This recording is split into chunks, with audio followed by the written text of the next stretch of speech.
नमस्कार. आर विद्यालय जळगाव, इयत्ता 9वी, विषय भूगोल, प्रकरण 2, अंतर्गत हालचाली. अंतर्गत हालचालीच्या या सेशनमध्ये मी प्रवीण पाटील आपणा सर्वांचं मनपूर्वक स्वागत करतो. विद्यार्थी मित्रांनो, या अंतर्गत हालचाली हे जे प्रकरण आहे याच्या सुरुवातीला आपल्याला वर्तमानपत्रातली एक बातमी दिलेली आहे. मृत्यूचे तांडव या शीर्षकाखाली ही बातमी आहे आणि या ठिकाणी भूकंपाने नेपाळमध्ये 1500 जणांचा बळी घेतलेला आहे, अशा पद्धतीची एक बातमी या ठिकाणी छापून आलेली आहे.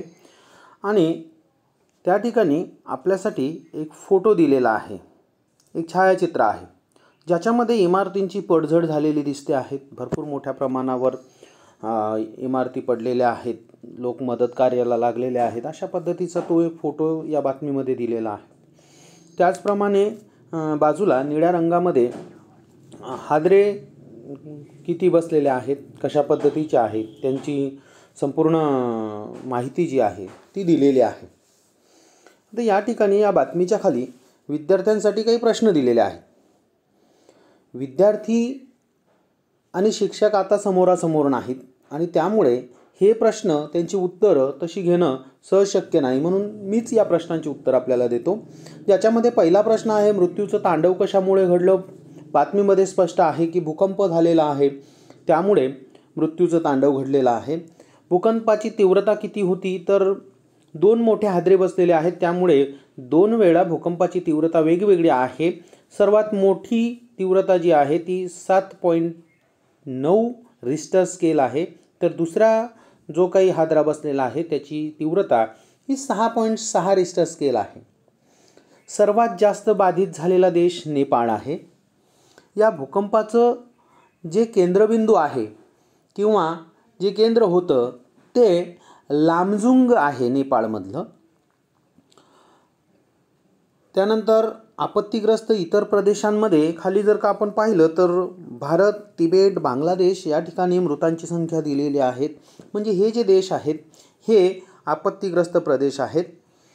भूकंपाचं केंद्र हे किती खोलीवर होतं, तर बातमीमध्ये जर आपण पाहिलं निळ्या रंगाच्या त्या चौकटमध्ये, तर त्या ठिकाणी 11 किलोमीटर अंतर्गत भागामध्ये भूकंपाचं केंद्र होतं. या भूकंपामुळे कोणकोणत्या प्रकारची हानी झालेली आहे, तर आपल्याला दिसतंय चित्रामध्ये इमारती पडलेल्या आहेत, म्हणजेच वित्तहानी आहे, जीवितहानीही आहे खूप कारण 1500 जणांचा बळी गेलेला आहे, म्हणून मोठ्या प्रमाणावर जीवितहानी आणि वित्तहानी ही या ठिकाणी झालेली आपल्याला दिसते आहेत. त्यानंतर तुमच्या मते भूकंप घडण्यामागचं कारण काय असावं, हेच नेमकं आपल्याला आता यापुढे या पाठामध्ये अभ्यासायचं आहे. बऱ्याच वेळेस पृथ्वीवर वेगवेगळ्या प्रकारच्या नैसर्गिक घडामोडी घडत असतात. उदाहरणार्थ पूर असेल, महापूर असेल, वादळं, हिमवर्षाव, अतिवृष्टी, अशा प्रकारचे.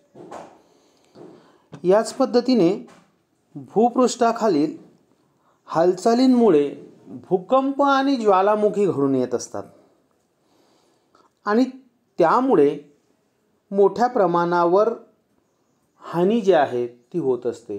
भूकंप आणि ज्वालामुखी या घटना या पृथ्वीवरील सजीवांसाठी मोठी आपत्ती आहे.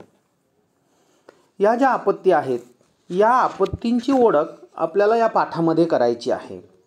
मित्रांनो, खूप मोठ्या प्रमाणावर हालचाल या ठिकाणी घडून येते, खूप मोठ्या प्रमाणावर नुकसान घडून येतं.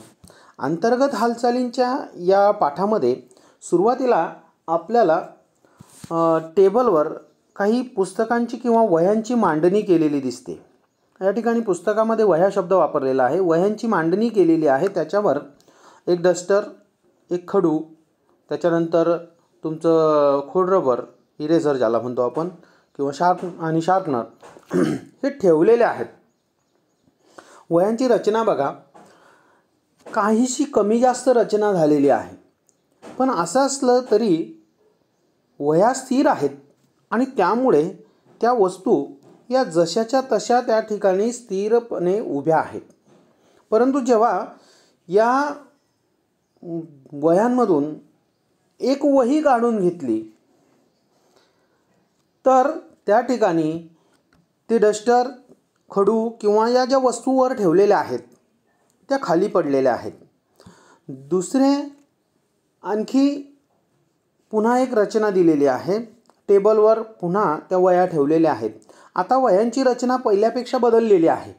याच्यामध्ये वह्या या मागे पुढे ठेवलेल्या आहेत आणि त्याच्यावर पुन्हा डस्टर, खडू, खोडरबर आणि शार्पनर या गोष्टी जशाच्या तशा पुन्हा उभ्या करून ठेवलेल्या आहेत. वह्या स्थिर आहेत. तोपर्यंत या सगळ्या वस्तू जशाच्या तशा उभ्या आहेत. परंतु त्या वह्यांना धक्का दिल्यावर मात्र त्या वस्तू पुन्हा कोसळतात. म्हणजेच जोपर्यंत वह्या स्थिर होत्या तोपर्यंत त्याच्यावर ठेवलेल्या ज्या वस्तू आहेत त्या जशाच्या तशा होत्या. परंतु वह्या हलवल्यामुळे, त्यांच्यामध्ये अस्थिरता निर्माण केल्यामुळे या ठिकाणी त्या वह्या खाली कोसळलेल्या आहेत. त्या खाली वह्या नाहीत तर त्याच्यावर असणाऱ्या ज्या वस्तू आहेत त्या खाली पडलेल्या आहेत. भूकंप किंवा ज्वालामुखी या ज्या घटना आहेत या पृथ्वीच्या अंतरंगामध्ये अशाच प्रकारची अस्थिरता निर्माण जेव्हा होते तेव्हा या घडामोडी घडून येतात. म्हणजेच पृथ्वीच्या अंतरंगातील जी अस्थिरता आहे त्या अस्थिरतेमुळे भूकंप आणि ज्वालामुखी घडून येतात.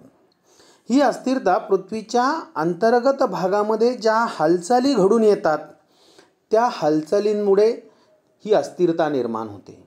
पृथ्वीच्या अंतर्गत भागामध्ये प्रावरणाच्या वरच्या थरामध्ये किरणोत्सारी पदार्थ जे आहेत त्या किरणोत्सारी पदार्थांमधून प्रचंड प्रमाणामध्ये ऊर्जा निर्माण होते आणि या ऊर्जा लहरी या एका ठिकाणावरून दुसऱ्या ठिकाणी प्रवास करत असतात. ऊर्जा लहरींच्या अशा प्रवाहामुळे पृथ्वीच्या अंतरंगामध्ये अस्थिरता मोठ्या प्रमाणावर निर्माण होते आणि त्यामुळे पृथ्वीच्या अंतर्गत भागामध्ये हालचाली घडून येतात. आणि या हालचालींमुळेच अशा पद्धतीचे भूकंप किंवा ज्वालामुखीचे उद्रेक जे आहेत ते भूपृष्ठावर होत असतात.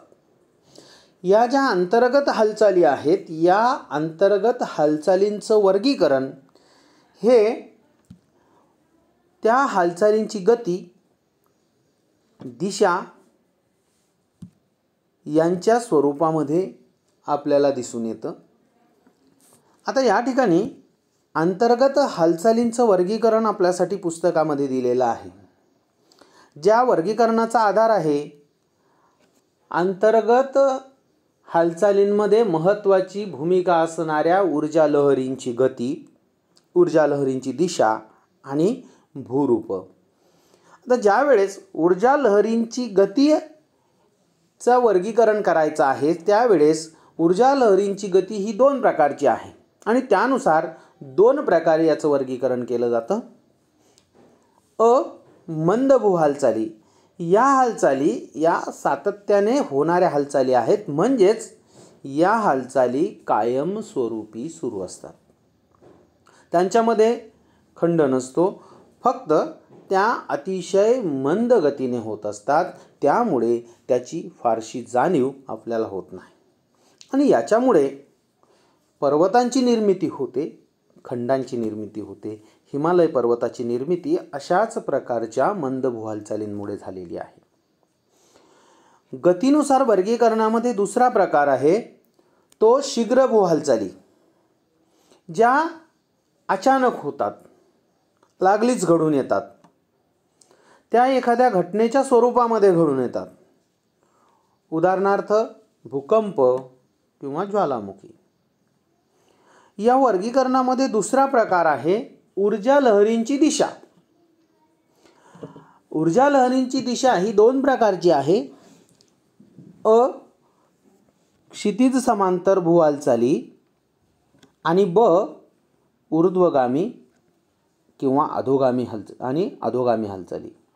आता या ज्या क्षितिज समांतर भू हालचाली आहेत या क्षितिज समांतर भू हालचाली या भूपृष्ठाला समांतर असतात, क्षितिज समांतर असतात, भूपृष्ठाला समांतर असतात आणि ऊर्ध्वगामी किंवा अधोगामी म्हणजेच उभ्या दिशेने, क्षितिज समांतर म्हणजे आडव्या दिशेने होणाऱ्या हालचाली आणि ऊर्ध्वगामी किंवा अधोगामी हालचाली म्हणजेच उभ्या दिशेने होणाऱ्या हालचाली. त्याचप्रमाणे ऊर्जा लहरींच्या हालचाली भूरूपांवरून पण प्रकार आहे. याच्यामध्ये खंडजन्य हालचाली, खंडजन्य हालचाली म्हणजेच भूखंड, पठार, उच्चभूमी निर्माण करणाऱ्या हालचाली. तर दुसरा प्रकार आहे पर्वतजन्य हालचाली म्हणजेच वलीकरण आणि प्रस्तरभंगाची जी क्रिया आहे त्यामुळे हालचाली. आता आपण मंद भू हालचाली बघूयात. मंद भू हालचाली ज्या आहेत त्या भूकवचावर पर्वत निर्मिती आणि खंड निर्मितीच्या स्वरूपामध्ये आपला परिणाम या दाखवत असतात. आता या ठिकाणी मंदभू हालचाली ज्या आहेत त्या मंदभू हालचालींचा कठीण खडकावर आणि मृदू खडकावर काय परिणाम होतो हे आपल्याला या ठिकाणी या तक्त्यामध्ये आकृतीच्या साहाय्याने दाखवलेलं आहे. जेव्हा ऊर्जा लहरी या एकमेकांकडे येणाऱ्या असतात त्यावेळेस भूपृष्ठावर दाब निर्माण होतो. भूपृष्ठावर दाब निर्माण होत असल्यामुळे त्या ठिकाणी जर कठीण खडक असेल तर प्रस्तरभंगाची क्रिया घडून येते. प्रस्तरभंग म्हणजेच एक खंड हा दुसऱ्या खंडाच्या खाली जाणं. प्रस्तरभंगाच्या वेळेस विभंग निर्माण होतात, तडे पडतात, भूपृष्ठाला भेगा जातात, एक भाग खाली खचतो, दुसरा वर जातो आणि अशा पद्धतीने कठीण खडकावर परिणाम घडून येतो. एखाद्या भागामध्ये मृदू खडक असेल आणि त्या मृदू खडकावर जर लहरींचा दाब हा दोन्ही बाजूंनी एकमेकांकडे असेल तर अशा वेळेस मृदू खडकामध्ये वलीकरणाची प्रक्रिया जी आहे ती घडून येते. आता ही वलीकरणाची प्रक्रिया कशी आहे ती आपण आधी बघूयात. या ठिकाणी एक पट्टी दिलेली आहे. ही पट्टी सरळ आहे, परंतु या पट्टीला जर दोन्ही हातांनी समोरासमोर किंवा एकमेकांकडे आपण तिला दाबली किंवा तिला प्रेस केली, तिला एकमेकांकडे दोन्ही हात असे सरकवले तर या पट्टीला अशा पद्धतीने घड्या पडत आहेत आणि त्यामुळे भूपृष्ठाचा भाग जो आहे तो उंचावतो आहे. अशा पद्धतीच्या घड्या या भूपृष्ठावर पडतात आणि त्या घड्या पडल्यामुळे जो पर्वत निर्माण होतो त्याला घडीचा पर्वत किंवा वली पर्वत असं म्हणतात. आता या ठिकाणी आकृतीमध्ये आपल्याला ही वलीकरणाची आकृती दाखवलेली आहे. पृथ्वीच्या अंतर्गत भागातून जेव्हा ऊर्जेचं वहन होत असतं त्यावेळेस ऊर्जा लहरींमुळे मृदू खडकाच्या थरावर क्षितिज समांतर म्हणजे आणि एकमेकांच्या दिशेने दाब पडतो आणि त्यामुळे भूपृष्ठाला वळ्या तयार होतात, वळ्या निर्माण होतात, वळ्या पडतात. या ज्या वळ्या आहेत या तीव्र प्रमाणात असतील, त्या मोठ्या प्रमाणावर असतील तर भूपृष्ठावरची गुंतागुंत जी आहे ती वाढते आणि हा जो भूभाग आहे जो उंचावतो तर त्या उंचावलेल्या अशा भूभागामुळे त्या ठिकाणी पर्वताची निर्मिती होते. भूपृष्ठाला अशा पद्धतीच्या वळ्या पडून पर्वताची निर्मिती होते. त्यामुळे त्याला वलीकरण किंवा वली पर्वत असं म्हटलं जातं. या ठिकाणी जर आपण पाहिलं तर जगामध्ये Himalaya, Aravalli, Rocky, Andes, Alps हे वली पर्वत आहेत. त्यानंतर या ठिकाणी पुन्हा दोन आकृत्या आपल्यासाठी दिलेल्या आहेत. पुन्हा कागदाची एक पट्टी आहे जी दोन हातांमध्ये अशी धरलेली आहे. जेव्हा एकमेकांच्या विरुद्ध दिशेने आपण हात ओढणार तेव्हा दुसऱ्या चित्रामध्ये दिलेलं आहे की ही जी पट्टी आहे, ही पट्टी ती फाटते, तुटते. त्याच पद्धतीने जर भूपृष्ठावर ताण निर्माण झाला, म्हणजेच ऊर्जा लहरी या एकमेकांच्या विरुद्ध दिशेने जेव्हा प्रवास करतात त्यावेळेस भूपृष्ठावर ताण निर्माण होतो आणि अशा प्रकारची प्रक्रिया घडून येते. अंतर्गत हालचालींमुळे क्षितिज समांतर आणि एकमेकांपासून दूर जाणाऱ्या या ज्या ऊर्जा लहरी आहेत, या ऊर्जा लहरी खडकावर ताण निर्माण करतात आणि त्यामुळे खडकांना तडे पडतात. हे जे तडे असतात हे तडे विभंग म्हणून ओळखले जातात. कठीण खडकांमध्ये ऊर्जा लहरी एकमेकांकडे आल्यामुळे दाब पडून सुद्धा विभंग तयार होतात. दोन समांतर विभागांमध्ये भूकवचाचा भाग जेव्हा वर उचलला जातो तेव्हा हा उचललेला भाग ठोकळ्याप्रमाणे दिसतो आणि म्हणून त्याला ठोकळा पर्वत किंवा गट पर्वत असंही म्हटलं जातं. लक्षात घ्या, खडकामध्ये ऊर्जा लहरी या एकमेकांकडे जेव्हा येतात तेव्हा खडकावर दाब पडतो आणि तो दाब पडून खडकांना भेगा पडतात, तडे जातात, ज्याला विभंग म्हणतात. असा विभंग होऊन दोन समांतर विभागामध्ये, म्हणजेच दोन समांतर तडे जे आहेत त्या दोन तड्यांमधला जो भाग असेल, त्या दोन भेगांमधला जो भाग आहे तो भाग वर उंचावतो. या ठिकाणी आकृतीमध्ये हा वर उंचावलेला जो भाग आहे तो भाग आपल्याला दिसतो आहे. असा भाग जेव्हा वर उंचावला जातो तेव्हा तो वरचा भाग जो आहे तो असा एखाद्या ठोकळ्याप्रमाणे दिसतो. म्हणून याला ठोकळा पर्वत, ठोकळ्याचा पर्वत किंवा त्याला गटपर्वत असंही म्हटलं जातं. आता गटपर्वताचा हा जो माथ्याचा भाग आहे हा अगदी सपाट असतो. त्याचे उतार तीव्र असतात. अशा पद्धतीने हे उतार जर का तुम्ही पाहिले तर हे तीव्र आहेत. परंतु जो गटपर्वत आहे त्याचा माथा मात्र तुम्हाला सपाट दिसेल. याच्यावर शिखरं नसतात सुरुवातीला तरी. नंतरच्या कालावधीमध्ये झीजेची प्रक्रिया होऊन काही प्रमाणामध्ये भाग कमी जास्त उंची त्या ठिकाणी दिसू शकते, परंतु जेव्हा त्याची निर्मिती होते त्यावेळेस त्या ठिकाणी कोणत्याही प्रकारची शिखरे नसतात. जर आपण पाहिलं तर युरोपमधलं ब्लॅक फॉरेस्ट नावाचा जो पर्वत आहे तो अशाच पद्धतीचा आहे. आणि त्यानंतर भारतामधील जे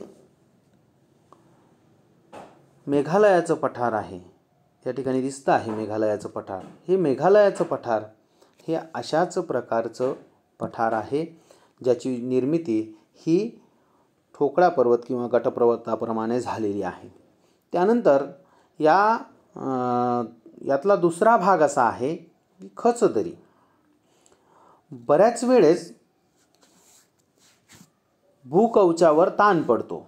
म्हणजेच काय तर भूपृष्ठावर क्षितिज समांतर हालचाली या परस्पर विरुद्ध दिशेने होतात आणि त्यावेळेस भूकवचावर ताण पडतो.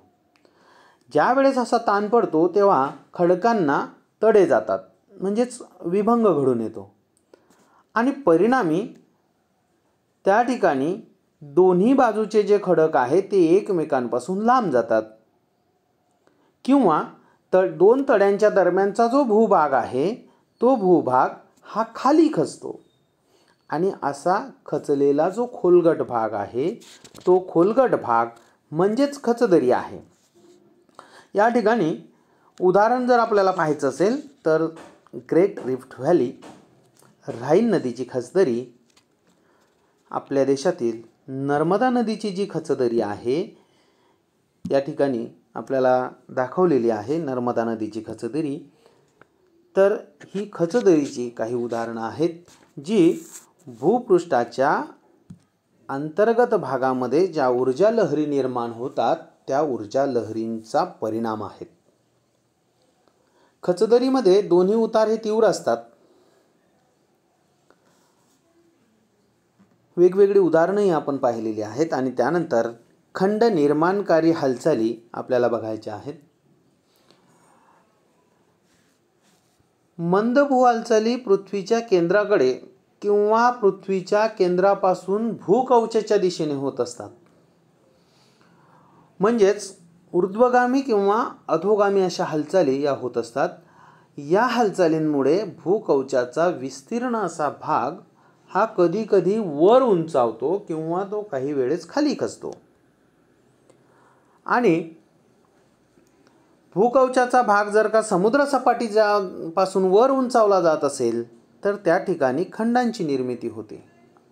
जर असा भाग हा अंतर्गत भागामध्ये किंवा समुद्रामध्ये जात असेल किंवा एखाद्या भागामध्ये किंवा एखाद्या क्रियेमध्ये हा भाग जर का खाली खचत असेल तर किंवा समुद्राच्या पाण्याखाली जात असेल तर अशा वेळेस तो भाग हा सागर तळाचा भाग बनत असतो. आणि अशा पद्धतीने खंड निर्माणकालीन हालचाली ज्या आहेत त्या हालचाली या ठिकाणी घडून येत असतात. यानंतर दुसऱ्या भागामध्ये शीघ्र भूहालचाली हा भाग आपण बघणार आहोत. धन्यवाद.